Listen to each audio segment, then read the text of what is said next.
Okay, we're live.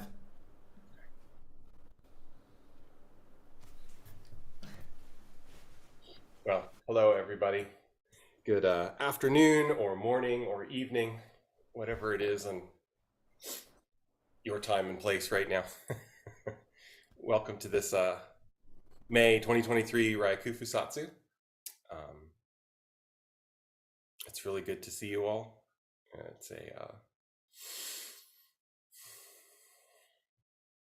It is a good thing to get together once every lunar month and to atone and recommit. So I'm glad to be here and doing this with all of you. Um, we'll start with a short period of Zazen. Um, then we'll have a incense offering. So it's kind of like the beginning of the Zazenkai. And then we'll sort of move into the ceremony. So, so you can just sit Zazen wherever you are. This will be short.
So, before we do the confession and atonement, wanted to just reflect for a minute.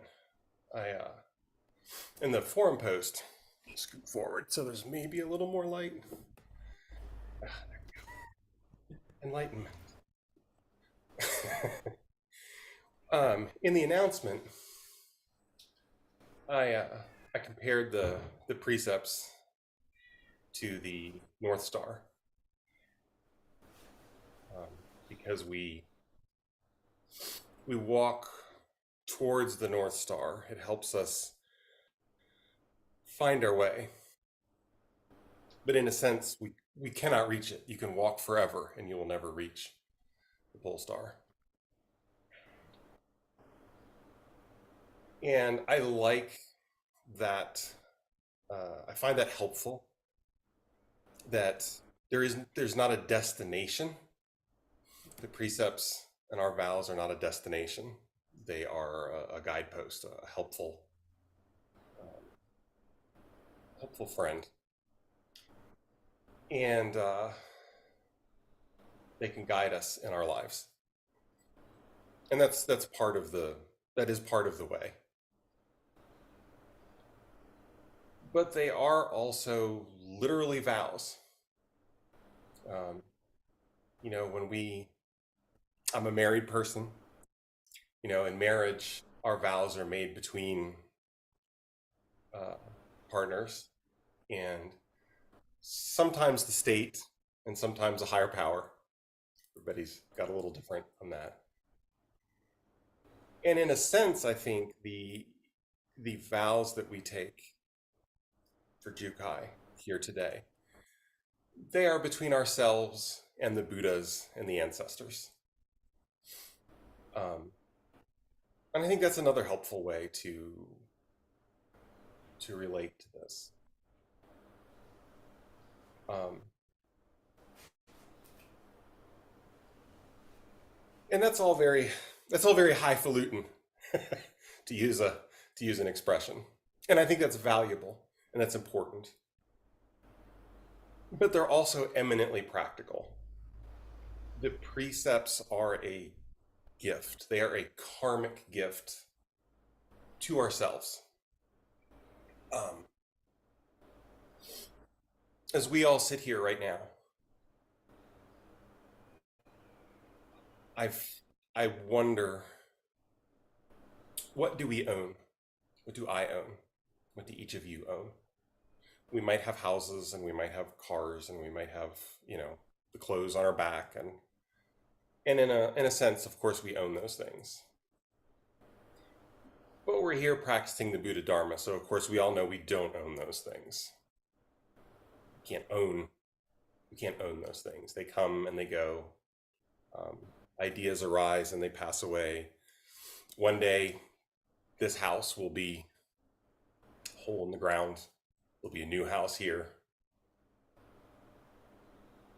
Our reputations and our names will be lost to time real soon now. I think we all have touched that. We know that that we don't own those things. And in a Buddhist sense, I think we could ask, what is it that we own when we look at sort of the realm of emptiness? Which is, it's probably not funny, but it's funny to me. How does one own a river? You would have to own the river bottom. You would have to own the valley that the river runs through. You would have to own the sky and the clouds and the ocean and the sun and the moon and everything throughout the entire universe, which is a pretty silly concept. And I think, in the realm of form, the the Dharma talks about the skandhas, like, the Buddha broke down what it is to be a being. And I think we can look through all of the ways that we can imagine ourselves and what these lives are. And we don't own anything there. I don't own these eyes. I don't own this mouth. I don't own these ears. For the same reasons as the house will crumble and our reputations and names will disappear. But what we do own something. We are not complete paupers. We own our actions.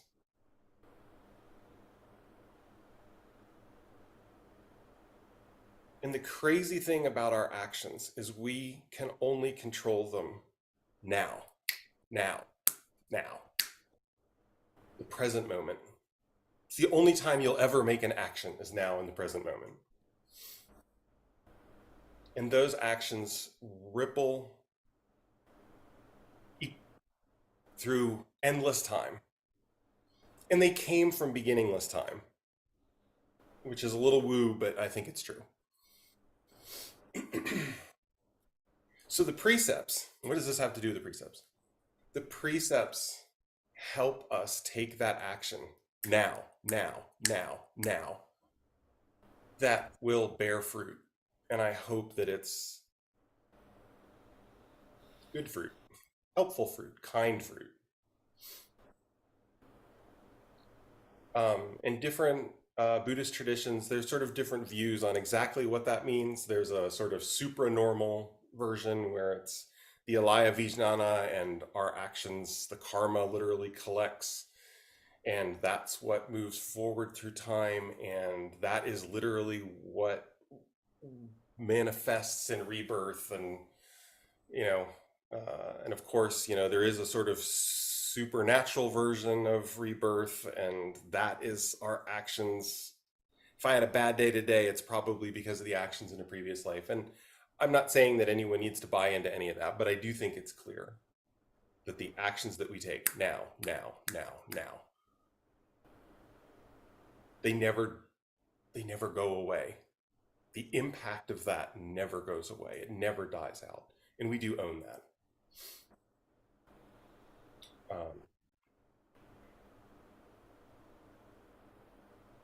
If I picked up a really big rock right now, I don't have one. If I picked up a really big rock and I held it over my foot and I dropped it on my foot, forever and ever and ever, that action cannot be undone. If I put the rock back down and said, oof, I'm not going to drop that on my foot, that inaction forever and ever and ever. So living by the precepts is eminently practical because now, we try to take actions that are good and beneficial, and they are a gift to the future, to whatever sentient beings we become in the future, and to all beings.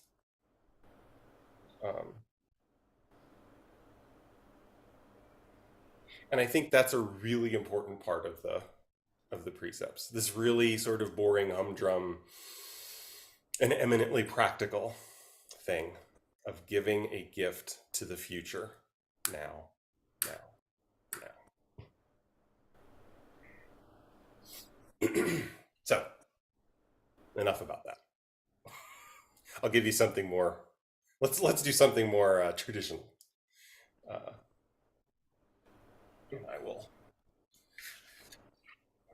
do the reading that we do. The great precepts of Gautama Buddha were kept by all Buddhas. They were transmitted from Buddha to Buddha. They were received by ancestor after ancestor. Our great master Gautama Buddha transmitted the precepts to Master Mahakashyapa. Master Mahakashyapa transmitted the precepts to Master Ananda. And the transmission of the precepts has continued in this way, passing from orthodox ancestor to orthodox ancestor in one line. So now we reaffirm our commitments to the precepts, to return the profound benevolence of Gautama Buddha.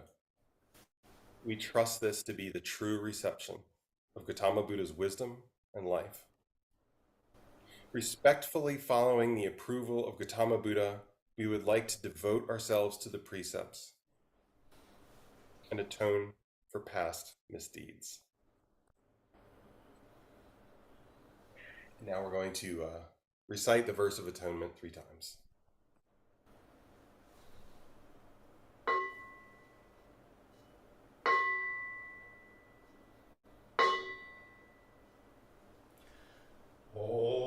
Harmful acts, words, and thoughts ever committed by me since of old, on account of beginningless greed, anger, and ignorance, born of my body, mouth, and mind. Now I atone for them all. All harmful acts, words, and thoughts ever committed by me since of old, on account of beginningless greed, anger, and ignorance, born of my body, mouth, and mind. Now I atone for them all. All harmful acts, words, and thoughts ever committed by me since of old, on account of beginningless greed, anger, and ignorance, born of my body, mouth, and mind. Now I atone for them all.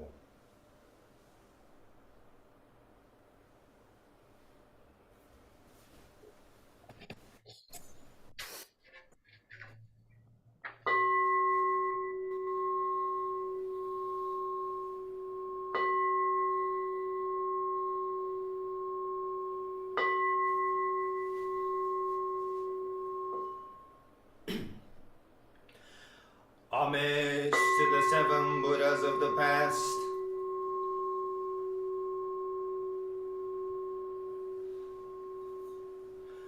Homage to Shakyamuni Buddha, a person of this earth.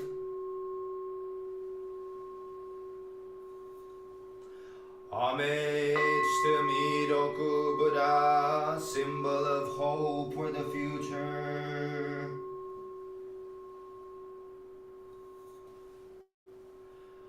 Homage to Monju Bodhisattva, symbol of great wisdom.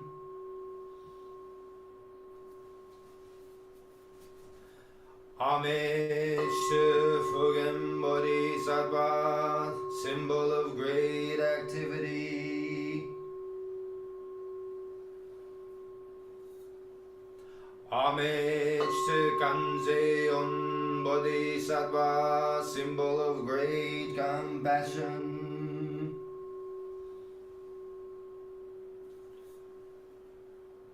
Homage to the successive generations of ancestor Bodhisattvas.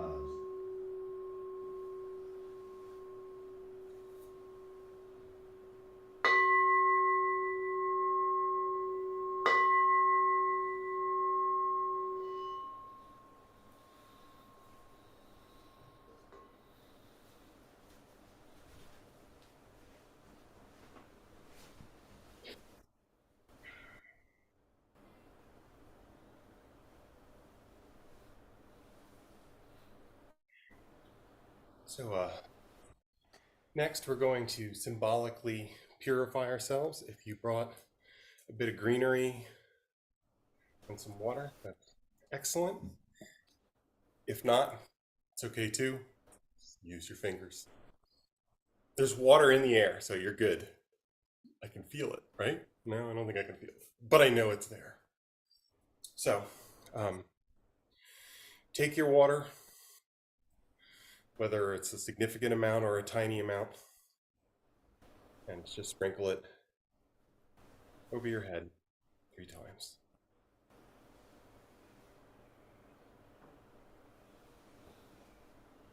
We are purifying our hearts, cleansing the past, vowing to do better in the future.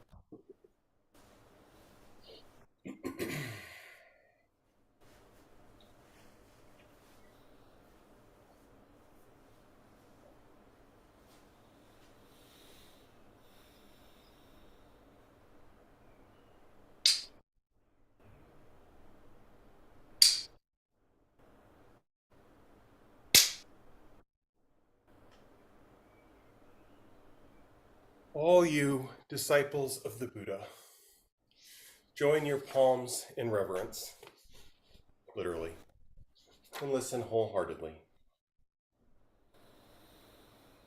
I would now like to articulate the preface to the great precepts of the Buddhas. If the members of the assembly will quietly listen, they know they have done wrong, they will atone. If they atone, then they will be at ease. If they do not repent, their wrongdoing will grow more grievous. Those who have done wrong are silent, and because of their silence, you should know that they are all purified. Worthy monks, laymen, laywomen, and all the rest, please listen well. In this difficult age, when the lifetime of the Buddha sometimes seems distant, you should revere the Pratimoksha. The Pratimoksha is none other than these precepts. When you observe these precepts, it is like darkness meeting with light. It is like someone poor attaining a treasure. It is like someone who is ill being healed. It is like a prisoner being released from his chains. It is like a traveler who is able to return home. You should know that these rules, the Pratimoksha, are the great teacher for this assembly of people. They are no different from the presence of the Buddhas in this world here and now. Thoughts of fear are difficult to produce. Unwholesome thoughts are difficult to give rise to. Therefore, a sutra says, do not trivialize minor misdeeds as if they are not problematic. Drops of water, though tiny, will gradually fill a large basin. A single instant of wrongdoing can lead you to fall into a hell of uninterrupted suffering. Once you lose your human body, you may not get another for 10,000 kalpas. Just as a galloping horse passes by swiftly, one's physical strength will not remain. The transience of human life goes beyond the mountains and seas.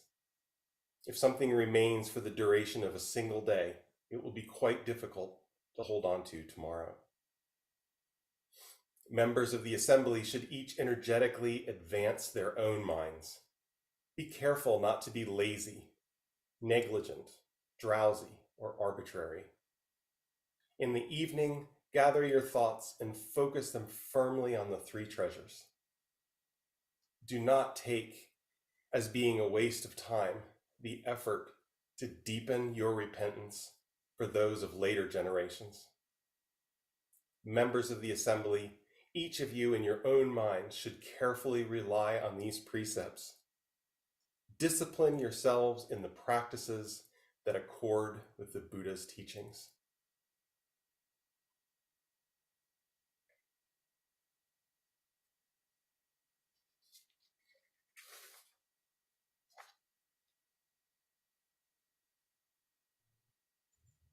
Now the three refuges. Everyone, keep your hands in Gesho.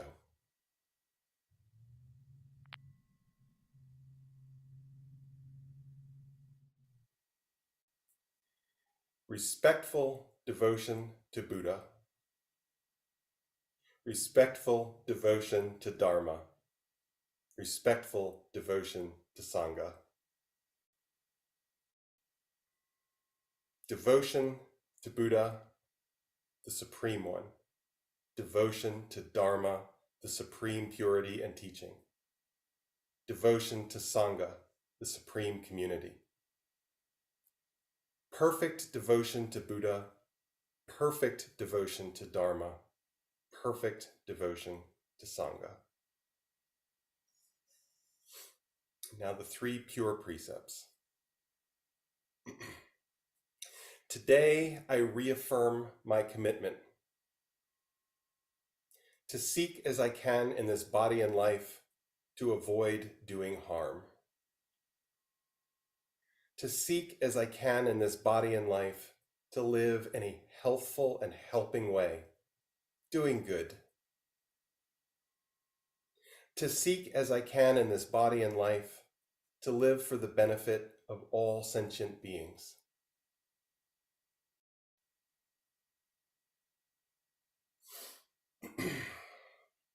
Now the 10 fundamental precepts.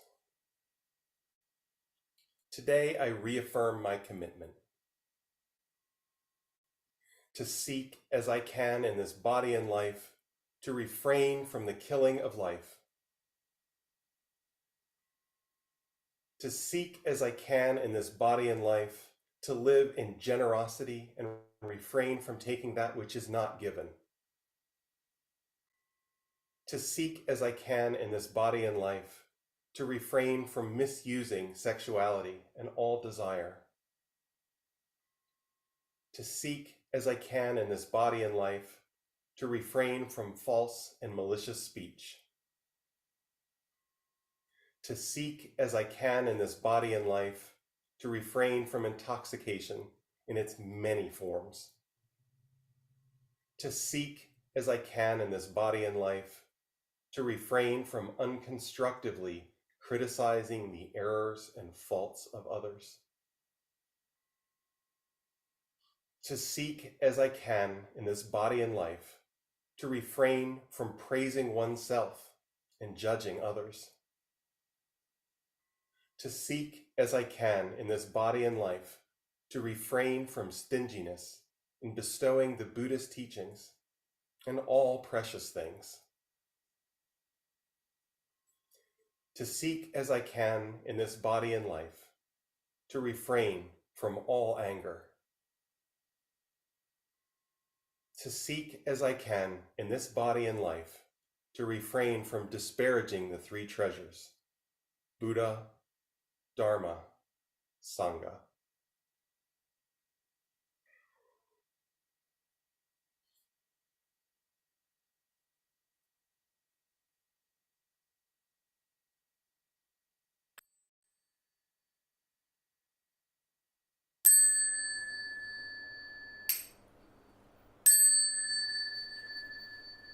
To save all sentient beings, though beings numberless.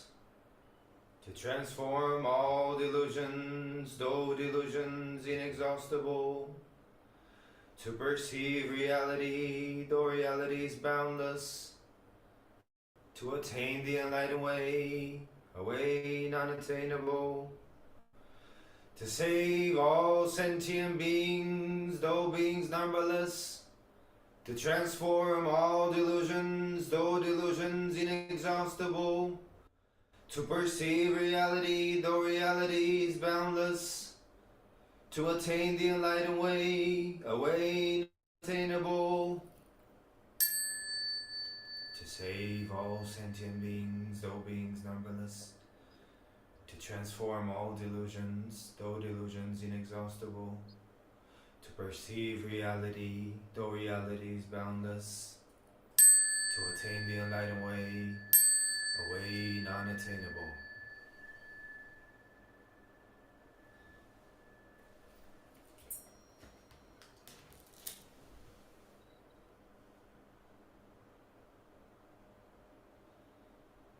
Abiding in this ephemeral world, may we exist in muddy water with purity like a lotus. Nothing escapes the boundless mind. Thus we bow to Buddha.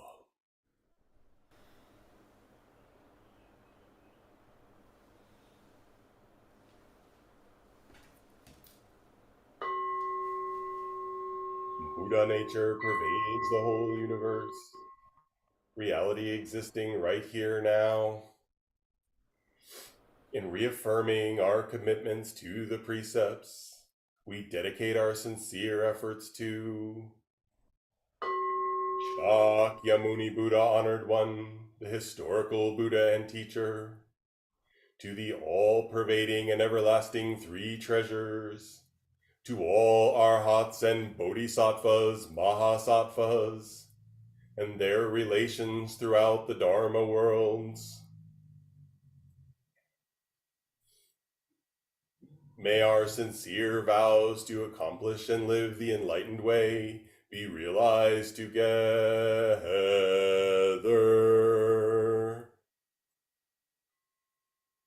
All Buddhas throughout space and time.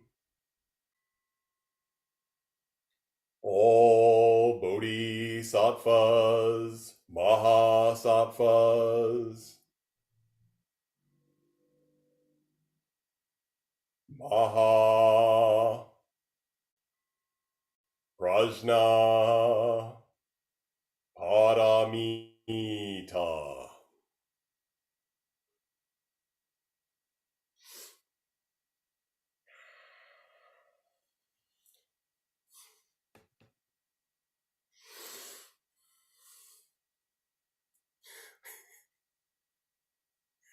Well, that was lovely. Leon, I think the bells came through about 33% of the time. I don't know if that was my connection or what, but if we stumbled a little bit, it was perfect in its imperfection. Well, thank you all for coming together to reaffirm your commitment, and in the coming days, please be kind to yourself, be kind to others, and yeah, just do good, good, good, good, good. And that's all. Thank you.